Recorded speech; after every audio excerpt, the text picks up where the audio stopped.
semuanya, aku Gemilang. Selamat datang di podcast Boba Seru, ngobrol bareng guru. Di podcast perdana ini tentunya nggak sendirian. Aku bareng teman-teman calon guru yang pastinya seru banget. Oke, boleh kenalkan diri kalian guys. Ada siapa aja nih? Halo, aku Afi. Halo, aku Indah. Halo, aku Mira. Halo, aku Wahib. Hai semuanya, aku Kiki. Di episode kali ini, kita akan bahas tentang lingkungan kaya literasi. Kita bakal lebih banyak ngobrolin tentang implementasi desain rancangan pembelajaran di SDN Erlangga 1. Untuk poin yang pertama, aku mau bahas sama Mbak Afi dulu nih. Mbak Afi, aku mau tanya nih, apa sih tujuan utama dari pembelajaran yang dibuat? Contohnya seperti apa? Oke, ngomongin soal tujuan pembelajaran. Sebenarnya tujuan pembelajaran itu kan lebih ke tentang arah ya. Nah, menurut pandangannya Bu Ismi selaku pamong kita nih, guru pamong kita, harusnya tujuan pembelajaran itu bikin peserta didik nggak cuma tahu materi, tapi juga bisa paham dan ngembangin keterampilannya. Dan yang paling penting adalah tujuan pembelajaran itu bisa relevan dengan kehidupan mereka, gitu. Nah, contohnya itu kayak di pelajaran bahasa Indonesia. Misalnya salah satu tujuan pembelajarannya mendorong peserta didik untuk bisa bercerita dengan lancar, membaca dengan baik, atau menulis kalimat sederhana. Nah, yang dimaksud bisa mengembangkan keterampilan itu harapannya mereka nggak hanya bisa bercerita dengan lancar, tapi juga bisa cerita tentang pengalaman pribadi mereka, menyampaikan ide mereka, atau bikin tulisan kecil kayak karangan pendek buat surat untuk orang tua, yang berarti itu juga relevan dengan kehidupan mereka sehari-hari. Mbak Afi, aku mau tanya, kalau melihat kemampuan murid-murid sekarang, gimana ya posisinya ditinjau dari tujuan yang udah ditentukan nih? Umumnya anak-anak SD ini kan lagi berada di fase awal belajar ya. Ada yang baru mulai belajar membaca lancar, ada yang udah bikin cerita pendek, atau bahkan ada yang masih kesulitan mengungkapkan ide-ide mereka. Jadi maksudnya Bu Ismi itu kita sebagai guru harus tahu di mana posisi mereka. Supaya apa? Biar bisa kasih tantangan yang pas. Jadi kita sebagai guru itu bisa kasih asesmen yang pas, yang tepat, yang nggak terlalu gampang, tapi juga nggak bikin mereka jadi bingung. Selanjutnya, kenapa sih Mbak tujuan pembelajaran itu dibikin seperti itu? Apakah ada alasan khusus Mbak? Nah, soal kenapa Bu Ismi bilang tujuan pembelajaran itu harus seperti itu, karena menurut beliau di usia anak SD, peserta didik itu lagi membangun fondasi keterampilan mereka. Jadi kalau fondasinya kuat, misalnya mereka udah percaya diri nih, bisa baca atau cerita di depan teman-temannya. Nah, itu akan membantu mereka di pelajaran yang lain juga. Jadi pelajaran ini nggak cuma buat sekarang, tapi juga dipersiapkan untuk masa depan mereka. Oh gitu ya Mbak ya, benar. Jadi pembelajaran ini nggak cuma buat sekarang, tapi tentang masa depan mereka juga ya. Nah, selanjutnya pertanyaan terakhir Mbak Afi, aku mau tanya, kalau untuk mengukur pemahaman murid, kira-kira aspek apa saja yang bakal masuk dalam kriteria penilaian nih? Kalau buat mengukur pemahaman murid, biasanya itu ada 3 aspek utama yang dinilai, yang biasanya dipakai guru-guru. Apa aja tuh? Nah, yang pertama ada kognitif.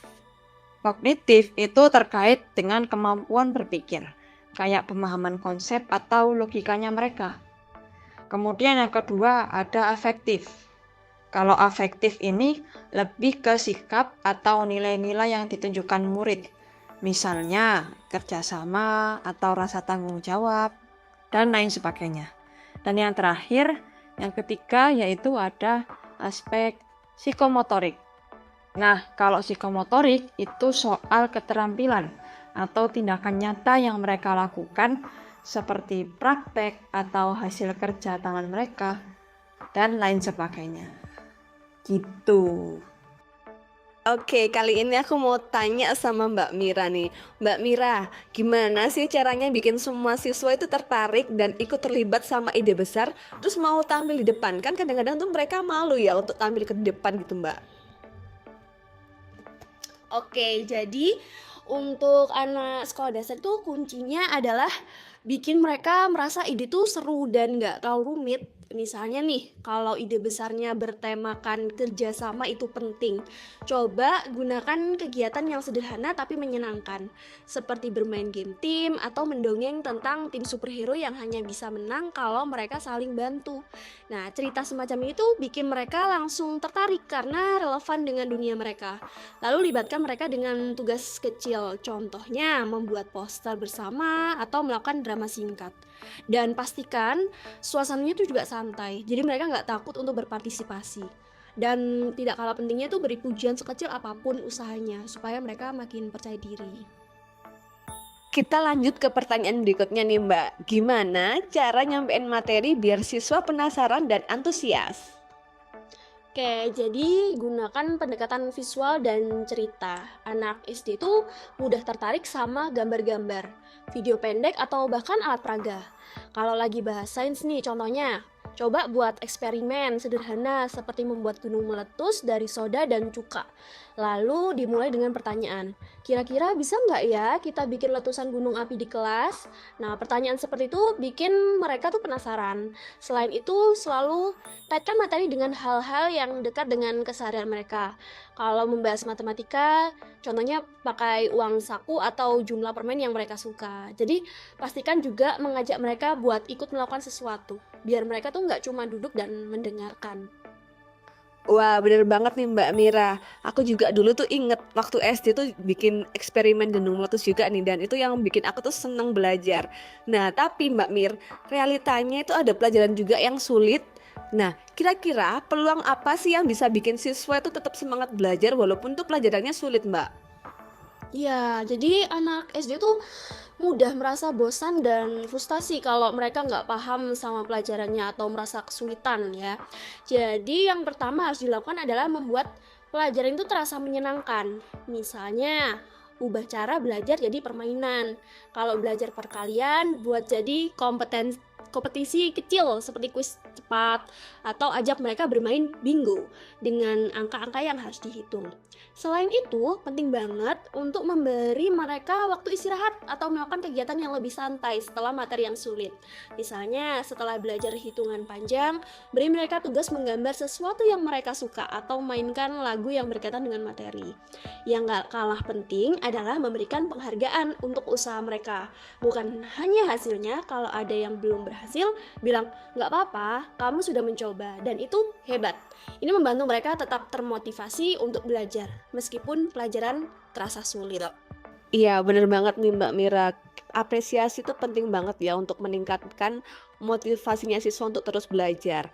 Nah Mbak, kira-kira apa sih hambatan yang bisa bikin siswa itu kadang takut untuk ambil resiko atau nggak kreatif?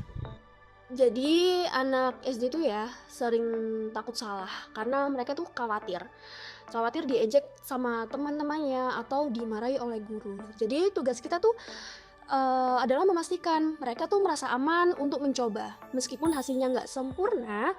Jadi contohnya tuh buat aturan kelas yang jelas. Misalnya kita boleh memberi pendapat tapi nggak boleh menertawakan teman. Nah, hal ini menciptakan suasana kelas yang mendukung. Lalu soal kreativitas, kadang anak-anak kehilangan ide karena mereka belum terbiasa berpikir bebas. Nah, solusinya kasih mereka contoh atau inspirasi dulu. Misalnya, kalau mau minta mereka menulis cerita, mulailah dengan contoh cerita pendek yang lucu. Lalu bilang, coba kalian bikin cerita versi kalian sendiri ya. Kreativitas mereka perlahan akan berkembang kalau diberi dorongan dan arahan yang jelas. Oke, kali ini aku mau tanya sama Mbak Winda nih. Mbak Win, bagaimana sih caranya siswa itu bisa terlibat dalam mengeksplorasi ide-ide besar dan pertanyaan penting? Cara paling efektif buat bikin siswa terlibat adalah dengan bikin ide besar dan pertanyaan penting itu terasa relevan buat mereka. Contohnya gimana nih Mbak?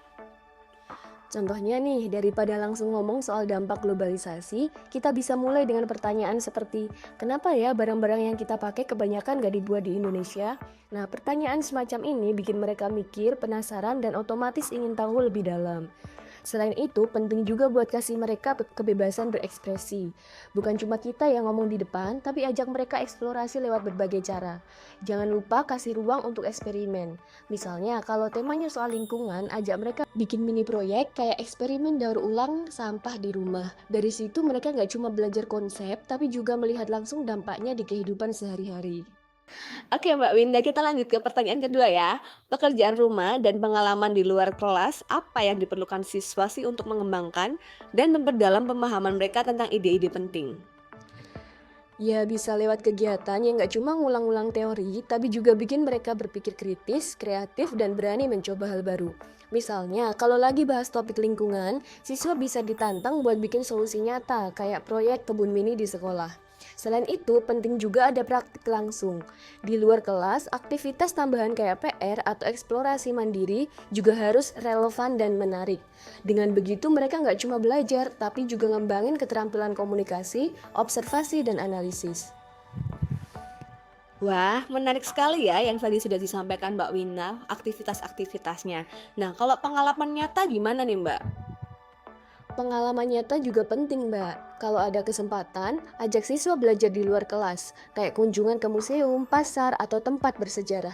Bahkan aktivitas sederhana kayak eksplorasi lingkungan sekitar sekolah bisa jadi pengalaman yang seru. Jadi, belajar itu nggak cuma soal nilai di atas kertas, tapi pengalaman yang bikin mereka siap menghadapi dunia nyata. Oke, selanjutnya aku mau tanya nih sama Mas Wahib.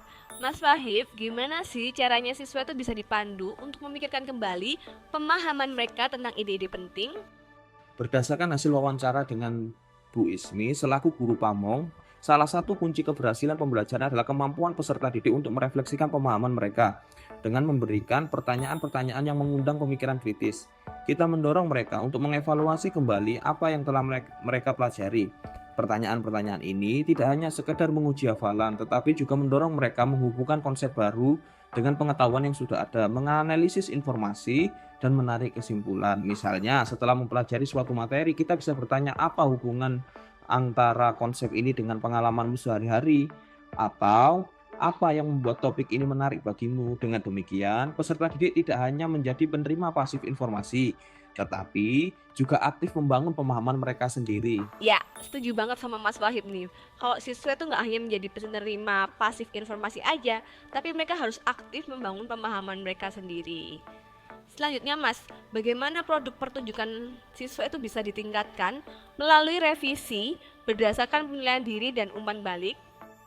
Memberikan umpan balik konstruktif adalah salah satu cara terbaik untuk membantu peserta didik meningkatkan kualitas karya mereka. Umpan balik yang efektif tidak hanya mengidentifikasi kesalahan mereka, tetapi juga memberikan arahan yang jelas tentang bagaimana cara memperbaikinya. Dengan demikian, peserta didik dapat melihat proses pembelajaran sebagai perjalanan yang terus-menerus, di mana setiap karya adalah kesempatan untuk tumbuh dan berkembang. Selain itu, dengan memberikan kesempatan untuk merevisi, kita mengajarkan mereka bagaimana pentingnya ketekunan dan kesabaran dalam mencapai tujuan. Lalu bagaimana siswa didorong untuk merenungkan pembelajaran dan kinerja mereka ya Mas ya? Menulis catatan refleksi singkat adalah cara yang efektif untuk membantu peserta didik merekam perjalanan belajar mereka. Melalui catatan refleksi, mereka dapat mengidentifikasi hal-hal yang sudah mereka pelajari, kesulitan yang mereka hadapi, hal-hal baru yang ingin mereka pelajari. Selain itu, catatan refleksi juga dapat menjadi sumber inspirasi bagi guru untuk merancang pembelajaran yang lebih relevan dan bermakna. Dengan membiasakan diri menulis refleksi, peserta didik akan mengembangkan kesadaran diri yang lebih kuat dan kemampuan untuk mengatur pembelajaran mereka sendiri. Oke, selanjutnya aku mau tanya sama Mbak Kiki nih. Mbak Kiki, gimana sih caranya siswa itu bisa dibimbing dalam penilaian diri dan evaluasi diri? Oke Mbak Gemilang, jadi setelah kita wawancara sama Bu Ismi ini, kita itu dapat pemahaman kalau cara ngebimbing siswa biar bisa ngerti diri sendiri itu kayak ngajarin mereka ngaca, tapi nggak cuma buat lihat wajah. Kita ajarin mereka buat refleksi, ngerti apa aja yang udah mereka kuasai dan mana yang masih perlu ditingkatkan. Caranya bisa simple, contohnya kita bisa kasih rubrik sederhana atau checklist. Kita juga bisa tanya langsung ke mereka, menurut kalian bagian mana yang udah lancar, mana aja yang masih masih bingung gitu. Kalau mereka belum paham caranya, kita kasih contoh dulu biar mereka punya gambaran. Oh iya, penting banget ini buat punya alat bantu kayak jurnal refleksi atau form yang bisa mereka isi. Ini bikin mereka lebih terarah dan terbiasa buat terus mengevaluasi diri. Wah, Mbak Kiki penting banget ya ternyata punya asesmen untuk murid-murid itu tetap biasa untuk mengevaluasi dirinya. Tadi yang disampaikan Mbak Kiki itu sudah sangat bagus sekali. Nah, gimana sih Mbak caranya supaya siswa itu bisa terlibat dalam evaluasi diri supaya mereka bisa semangat belajarnya? Ya, nah gini Mbak Gemilang, di akhir pembelajaran ajak anak flashback kayak nonton perjalanan mereka sendiri. Bisa lewat pertanyaan, contohnya, apa yang paling kamu suka pelajari minggu ini? Atau aktivitas seperti menggambar pohon belajar. Nah, bantu mereka bikin janji kecil untuk tujuan ke depan. Misalnya, aku mau lebih rajin bertanya. Tuh, nah dengan ini mereka bisa lebih semangat dan merasa dihargai. Jangan lupa juga kasih apresiasi buat kemajuan sekecil apapun, karena itu bisa bikin mereka lebih percaya diri dan semangat belajar lagi gitu Mbak Gemilang. Wah, seru ya. Nah, Mbak Ki, gimana sih siswa itu bisa dibantu untuk melihat apa yang mereka sudah pelajari dan apa yang mereka perlu perbaiki ke depannya? Nah, dalam hal ini analisis pembelajaran itu bisa dibikin fun, contohnya dengan menggunakan kode warna. Jadi kita bisa bilang, ayo kita cari tahu bagian mana yang udah pas dan bagian mana yang masih perlu dirapikan. Misalnya habis belajar sains, kita minta mereka kasih warna merah untuk bagian yang masih bingung, terus warna kuning untuk yang mereka lumayan paham, dan warna hijau untuk yang udah mereka kuasai. Terus kita bisa bilang, wah kamu udah jago banget nih di bagian ini, yuk kita coba lebih dalam di bagian yang merah ini ya. Nah, kalau mereka butuh latihan tambahan, kita bikin aktivitas seru seperti kuis kelompok atau permainan. Jangan lupa kasih mereka semangat dengan bilang, contohnya ya, wah kalau kita terus latihan nanti kita pasti makin pintar ya gitu. Itu bikin anak-anak ngerasa belajar itu menyenangkan dan mereka selalu punya kesempatan buat jadi lebih baik gitu Mbak. Wah, benar-benar Mbak, setuju banget. Ternyata apa yang disampaikan Mbak Kiki tadi ya, selain aktivitasnya seru, tapi juga bermakna sekali gitu. Penting untuk melihat supaya mereka bisa tahu apa yang dipelajari dan apa yang perlu diperbaiki. Selanjutnya aku mau tanya nih sama Mbak Afi. Mbak Afi, gimana sih caranya kita bisa menyesuaikan pembelajaran dan gaya belajar dengan minat murid? Nah, menyesuaikan pembelajaran itu soal mengenali kebutuhan murid. Misalkan kalau mereka visual, nah itu gunakan gambar atau video. Kalau suka praktek, kasih proyek atau eksperimen. Sesuaikan juga dengan minat mereka, misalkan lewat seni, teknologi, atau aktivitas yang relevan. Pokoknya fleksibel dan dekat dengan dunia mereka. Iya, aku setuju banget nih sama Mbak Afi. Bener banget kalau kita itu harus ya pakai pembelajaran yang berdiferensiasi untuk menyesuaikan pembelajaran yang sesuai dengan minat murid pastinya. Selanjutnya aku mau tanya sama Mbak Mira. Mbak Mira, gimana cara menyesuaikan rencana pembelajaran kalau ada perubahan kondisi mendadak nih Mbak, tapi biar tetap bisa maksimal? Oke, jadi menurut Bu Ismini saat wawancara, perubahan itu pasti ada. Misalnya, kita punya rencana awal mau belajar tentang lingkungan dengan kegiatan outdoor, lalu hujan deras. Jadi, bisa pindahkan saja ke kelas dengan membuat kegiatan simulasi sederhana. Lalu ajak mereka menggambar lingkungan ideal mereka di atas kertas. Kalau anak-anak kelihatan bosan atau nggak fokus, bisa tambahkan kegiatan yang lebih interaktif seperti kuis kecil atau permainan. Selain itu, selalu siapkan plan B. Jadi kalau rencana utama nggak bisa dijalankan, kita punya cadangan. Misalnya kalau tadinya mau pakai media digital tapi listrik mati, kita bisa pakai papan tulis dan cerita interaktif. Yang penting kita tetap fokus pada tujuan pembelajaran dan ajak anak-anak untuk tetap aktif walaupun kondisi berubah tidak sesuai dengan rencana awal. Aku mau tanya nih sama Mbak Winda, pengalaman belajar apa yang paling baik untuk mengembangkan dan memperdalam pemahaman siswa sih Mbak? Oke, kalau ngomongin pengalaman belajar yang paling baik buat bikin siswa makin paham tuh ya, intinya pengalaman yang bikin mereka bener-bener terlibat. Bukan cuma duduk, dengerin, terus lupa. Oh iya, menarik banget nih Mbak. Contohnya gimana nih Mbak? Misal nih, pakai project based learning, jadi siswa tuh diajak ngerjain proyek beneran, kayak bikin poster kampanye hemat air. Dari situ mereka nggak cuma belajar teori, tapi mikir kreatif, bahkan belajar kerja dalam tim. Jangan lupa juga belajar kontekstual. Ini tuh kayak ngaitin materi pelajaran sama kehidupan mereka sehari-hari. Contoh gampangnya nih, kalau lagi belajar matematika, minta mereka ngitung belanjaan di pasar. Jadi mereka ngerasa, oh ini ternyata gunanya belajar matematika. Nah, intinya bikin belajar itu kayak pengalaman yang gak terasa kayak belajar, tapi bikin mereka penasaran, explore, dan akhirnya ngerti banget sama materi yang diajarin. Gitu deh. Oke, tadi kan aku sudah tanya sama Mbak Winda dan Mbak Winda udah jelasin. Sekarang aku mau ganti orang nih, mau tanya sama Mbak Kiki. Mbak Kiki, bagaimana mengatur lalu mengurutkan pengajaran dan pembelajaran supaya keterlibatan dan efektivitas itu semakin maksimal, Mbak? Oke, jadi gini Mbak Gemilang, supaya kita bisa mengurutkan pengajaran dan pembelajaran untuk keterlibatan dan efektivitasnya ini lebih maksimal, kita harus mengatur pembelajaran itu dibikin cerita seru. Contohnya nih, yang pertama, mulai dengan pembukaan menarik buat menarik perhatian, misalnya lewat cerita atau eksperimen kecil. Lalu bagi materi jadi bagian-bagian yang kecil yang gampang dicerna. Selingi aktivitas interaktif biar anak-anak nggak bosan, kayak bermain atau diskusi. Tutup dengan rangkuman bareng atau tanya apa yang mereka suka dari pembelajaran hari itu. Dengan alur yang jelas dan aktivitas variatif, anak-anak lebih semangat, fokus, dan gampang nyerap pelajaran. Wah, bagus sekali jawabannya Mbak Kiki. Thank you so much untuk penjelasannya yang menarik banget ya teman-teman ya. Nah, pertanyaan terakhir untuk Mas Wahib, bagaimana cara meminimalisirkan misunderstanding atau kesalahpahaman siswa, Mas? Salah satu tantangan terbesar dalam proses pembelajaran adalah mengatasi kesalahpahaman yang sering muncul. Untuk itu, penyederhanaan materi dan penjelasan ulang menjadi kunci. Dengan menyajikan materi pembelajaran dalam bahasa yang lebih mudah dipahami dan memberikan contoh-contoh yang relevan dengan kehidupan sehari-hari, kita dapat membantu peserta didik untuk membangun pemahaman yang lebih kuat. Selain itu, penjelasan ulang secara bertahap dan dengan pendekatan yang berbeda-beda juga sangat efektif. Misalnya, jika peserta didik mengalami kesulitan memahami suatu konsep, kita dapat mencoba menjelaskan dengan menggunakan analogi, visualisasi, atau simulasi. Dengan demikian, peserta didik memiliki kesempatan untuk melihat konsep tersebut dari berbagai sudut pandang dan menemukan cara yang paling sesuai bagi mereka untuk memahaminya.